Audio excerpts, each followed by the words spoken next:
Hello, Packers fans, wherever you may be worldwide. It's time for another edition of the Pack Attack Cast for fans by fans. And what we're doing today is we're going to continue our discussion on the team before training camp, take a look at the players that are on the roster, position by position, as well as the coach that will train that position throughout training camp, and try to give you a picture for what we think these players can do, where we think the roster will shake out at this particular position, and what impact this will have for the Packers in 2025 in general. And today I got a special edition for you. It is the cornerback edition. This position has caused a lot of angst with the departure of Jair Alexander. So it's really great to drill into this group, and I'm hoping you're going to feel a lot better about this group before the start of 2025 than you do right now. I think there's some interesting players here. There's some additions, there's some subtractions, and we've got players that might have a lot more upside than you think.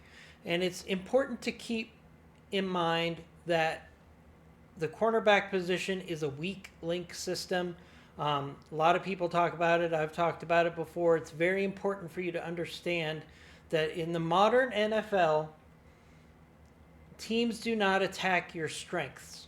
They attack your weaknesses.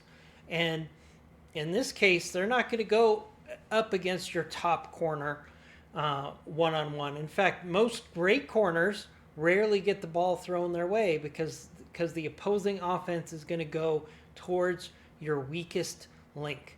So it's not just the strength of the individual players, it's the strength of a unit as a whole. And another thing you have to keep in mind, that the cornerback's job is to keep the wide receivers covered as long as it takes for the pass rush to get to the quarterback. Whether that's 2 seconds, 3 seconds, 4 seconds, or as we saw in that one play in the playoffs against the Eagles, I think there was an 8-second play that went for a touchdown. The goal for the cornerback unit is to cover the opponent's receivers until your pass rush can get to the quarterback or the play is dead, one way or the other. So it's not a situation where you need to have amazing corners that fit like glue and nobody can get open ever and the receivers are just blanketed the whole time. It's all about that 2, 3 to 4 seconds before the pass rush can get to the quarterback. Now, we've already talked about the defensive line, and I'm very confident that the defensive line for the Green Bay Packers is going to be close to the top 5 in the NFL for sacks and pressures. I think the ingredients are there. There's a new coaching staff for the defensive line. So I think those factors combined are going to give us a better, more effective pass rush in 2025. And that's going to help this cornerback group. If you haven't watched that video on the defensive line, please check it out. And while you're at it, please give us a like and subscribe. We're trying to get our subscriptions up to 5K before the start of the season. And those likes really help us with those evil YouTube algorithms. Yes, I know YouTube just slotted me down because I called them evil, but let's call a spade a spade. If you don't have the thumbs up, it really makes it hard to get through the algorithm and reach new people. So please give us a like and a subscribe if you're enjoying this content. So let's talk about the cornerback position some more. As I said, it's all about buying time for the pass rush. So if our theory is correct that the pass rush will be better in 2025, then that's only going to help this cornerback room be very efficient. Now, the cornerback room was very efficient last year. Let's talk about it last year. The group that went into the playoffs was playing really good play from the cornerback position in the playoffs and the end of the regular season.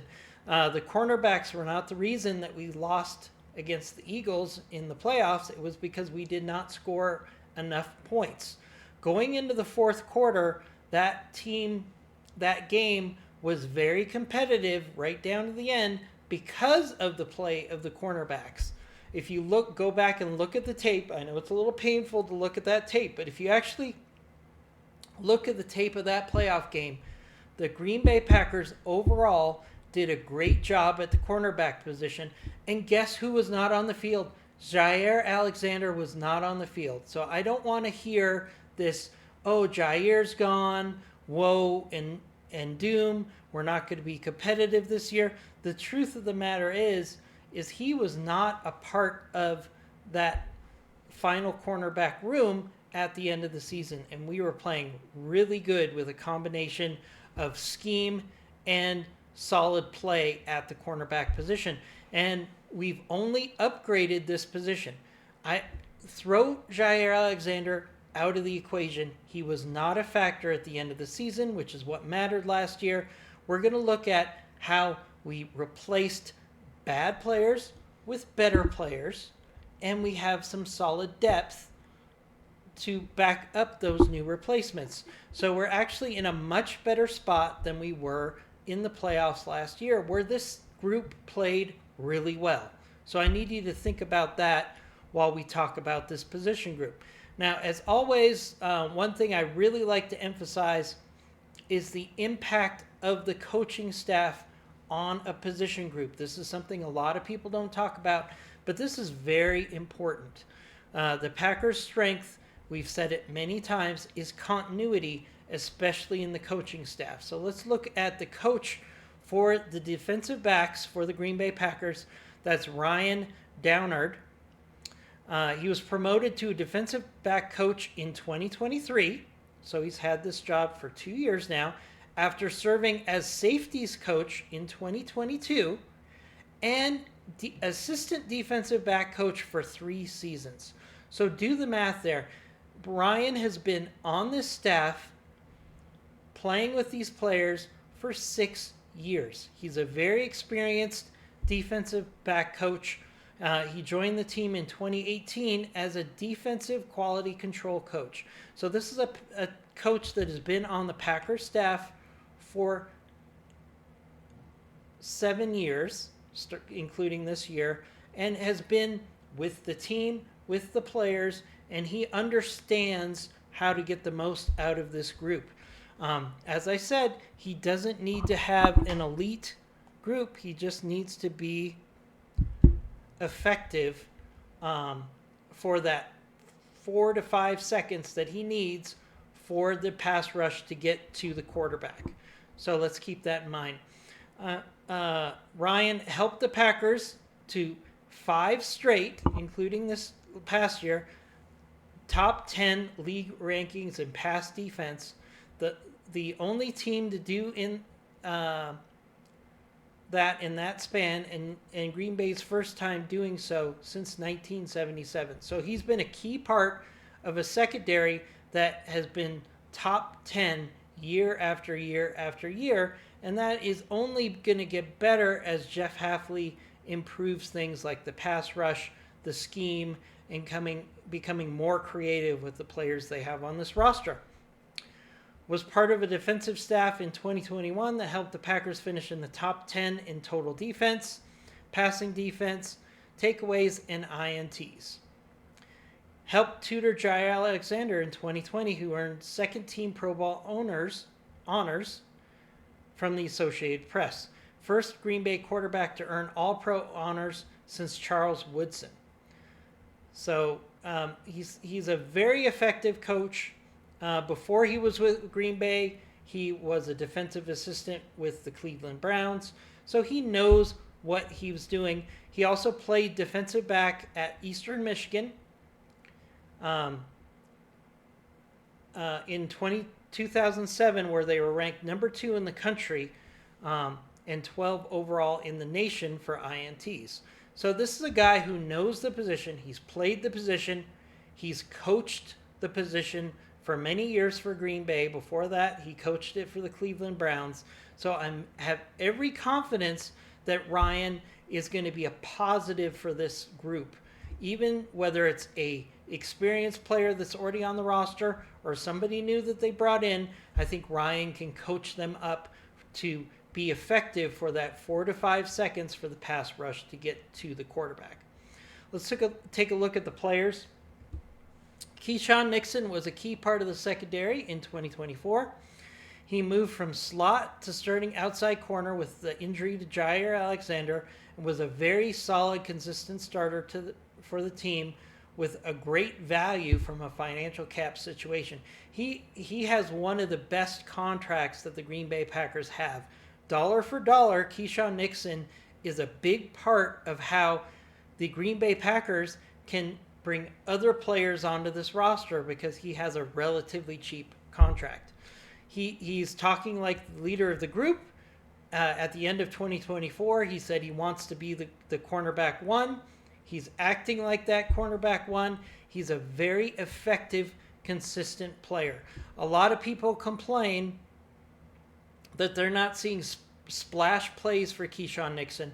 But as I talked about earlier, you don't need splash plays. You just need to hold your position for 4 to 5 seconds while the pass rush gets to the quarterback. It's really easy. And that's where Keyshawn Nixon, as a consistent starter, really plays his role well. He's a little undersized at 5'10", but he plays with a physicality and he has the ability to make plays to break up a pass, which is really key for the position. Next up, we have our free agent addition to the group, which is Nate Hobbs. He was a quality slot corner who has played outside and in the slot and was a free agent addition from the Raiders. He will likely play outside on early downs, but he could follow an elite receiver into the slot. So on passing downs, if the other team's number one receiver goes into the slot, I expect Hobbs to follow that receiver into the slot. I think that's something he will do. And then Carrington Valentine will come out and be the outside receiver in those situations. So we're going to watch that very closely. So if you look at Nate Hobbs' tape, and I did, he is equally comfortable on the outside and the inside. He's much like Keyshawn Nixon. He doesn't have a huge amount of splash plays and interceptions, but he sticks to his opponent and covers him for the duration of the time that he needs to cover for the pass rush to get to the quarterback. Now, you have to remember, he was playing on the Raiders last year. The Raiders did not have the same pass rush as the Green Bay Packers have from a quality standpoint. So look for Nate Hobbs to only get better with the Green Bay Packers than he was with the Raiders, because the pass rush is going to be more consistent and it's going to be more effective than what he dealt with last year.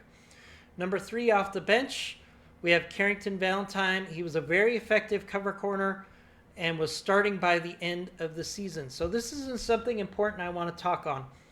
So most of last season, for some reason, Starks was the starting outside corner opposite of Jair Alexander and eventually Keyshawn Nixon. And he was a horrible corner. If you look at all of the metrics, he was a horrible corner who got picked on over and over and over, and he was the weak link. We talked about this earlier. The weak link in this system is no longer on our team. Our weak link has been replaced by a better player in Nate Hobbs, who isn't going to be a weak link like we saw last year. So this is an immediate improvement in the team by adding Nate Hobbs. But Carrington Valentine was very effective, and he ended up starting at the end of the season. He was in solid coverage corner against receivers, but he struggles against the run and against physical tight ends that we saw against the Eagles in the playoffs. He will be the first corner off the bench if there's an injury, and will likely come in and play outside cover on passing downs. So, once again, Keyshawn Nixon is always going to stay on the outside.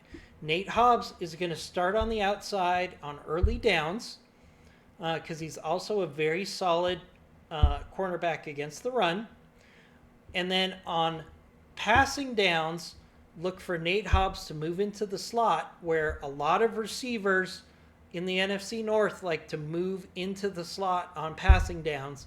And then Carrington Valentine will come in and be your outside corner on clear passing downs. That's how I anticipate this will play out with those players. Now things get a little thin. Okay, Kalen King was a 2024 7th round pick from the Packers with good stickiness, but less than ideal height for the position. He needs to show development in training camp to crack the active roster. Next up, we have Kamal Haddon, Kamal was a 6th round pick in 2024 and has good size for the position. He needs to show development to crack the active roster in 2025. Notice the theme here. Next, we have Mika Robinson. He was a 2025 7th round pick from the Packers with good straight line speed, but he doesn't have ideal height at the position, and he has poor lateral quickness, left and right. He needs to show development to crack the roster in 2025. Next up, we have an interesting addition, and this is a perfect addition by Brian Gutekunst. He likes to bring in players from other teams that are cast-offs and remake them into viable players for the Green Bay Packers. I'm talking about Gregory Jr. Gregory Jr. was a 2023 draft choice of the Jaguars and was signed as a free agent this year. It's a classic move by the Packers. He has NFL experience, unlike some of the other later draft picks that I just talked about. In addition, Gregory Jr. is very good against the run, which Jeff Hafley values for his defense. I would not be surprised if he made the roster, primarily playing special teams, and as a backup corner. So we're going to have to watch how that develops in training camp. Again, he's a older player that has starting experience in the NFL, and that's really valuable. Next up, we have Isaiah Dunn, who is a second-year cornerback who is a unrestricted free agent. I think he's a camp body. He has good height, but he's a little skinny for the role as a cornerback, which is a concern for me at 189 pounds. So veteran players were brought in as free agents. We talked about Hobbs already. So there's one other addition to this group that I want to point out. So we already talked about how Gregory Jr. was brought in as a cast-off. It's very likely that I expect the Green Bay Packers to bring in a veteran that's not currently on the roster to provide some depth. Now, that player could be a player who's currently a free agent or a player that gets cut by other teams in training camp that Green Bay brings in to give a chance.